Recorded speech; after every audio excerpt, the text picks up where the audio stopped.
สบายดีพ่อแม่พี่น้องทุกท่านมื้อนี้ข้าพเจ้าบ่าวคำฝันได้มีนิทานเรื่องใหม่มานำเสนอเพื่อความบันเทิงแก่ท่านนิทานเรื่องนี้มีชื่อว่าเจ็บท้องย้อนสมมะขามต้องขออภัยนิทานเรื่องนี้บ่มีในตำนานซึ่งข้าพเจ้าคิดค้นและเก็บมาเล่าเองโดยตามความรู้สึก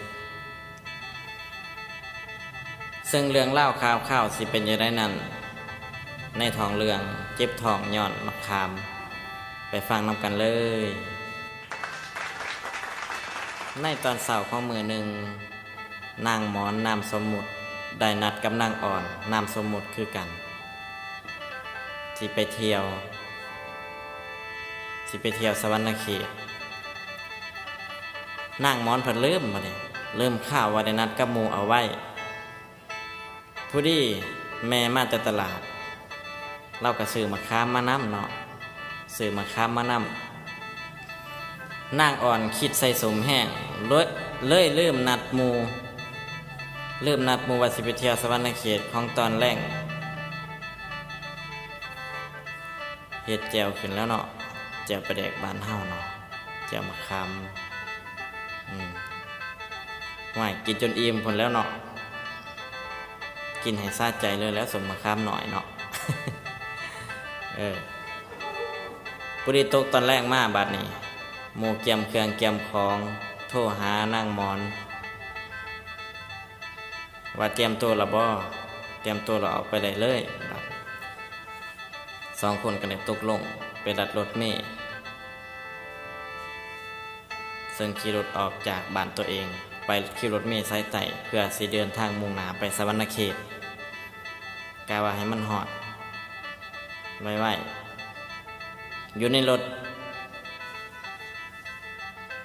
ซึ่งเป็นรถที่เดินไปทางสวรรค์นั้นบังเอิญว่าเป็นรถเมล์สันเดียวเนาะรถเมล์นั่งสันเดียวบ่มีห้องน้ำข้าพเจ้าบ่ขอชื่อว่ารถเมล์ของผู้ใดเนาะของบริษัทใดมีแต่ว่าข้าพเจ้าคำว่ารถเมล์ขนาดผัดบ่มีห้องน้ำนั่งไปนั่งมานั่งอันนี้ก็นั่งยิกหันงวกซ้ายงวกขวางวกซ้ายงวกขวาแล้วในตังเนาะ ภาษาบ้านเฮาว่าอดขี่นะกันขี่ไว้ นั่นล่ะเพราะฉะนั้นนางอ่อนเลยสงสัยบัดนี้นางอ่อนนามสมุทรสงสัยว่าอีนี่มันเป็นหยัง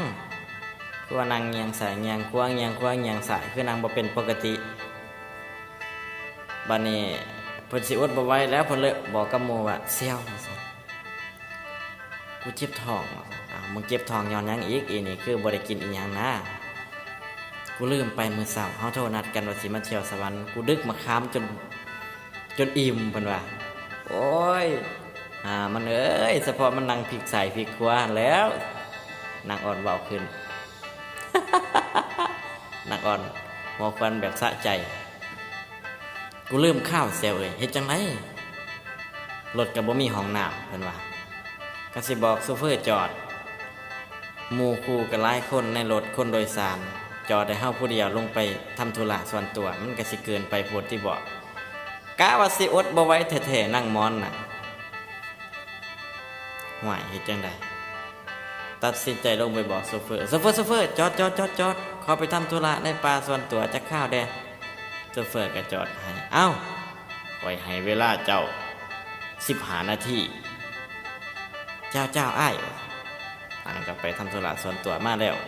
เอาเดินทางไปต่อเป็นหยังมือนัดกันคือจังไปกินมะขามทางนางอ่อนถามนางมอนเฮาก็บ่ฮู้เฮาลืมในตอนแรกของมือนั้นในขณะที่นางรถโซกันไปโซกันมาเรื่องสะเพหิระทั้งหลายจักรับแต่ย่ำได้ตื่นขึ้นมามื้อเช้าฮอดสวรรณเขตโดยที่บ่ได้ตั้งใจนางอ่อนก็เลยถามนางมอนว่าเสี่ยวมื้อเช้าเจ็บท้องแล้วบ่เช้าเลยนี่เพิ่นว่าสงสัยมะขามหมดฤทธิ์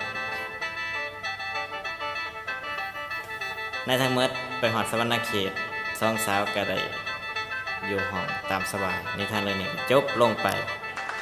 ก็ขอบใจทุกท่านที่ตามรับฟัง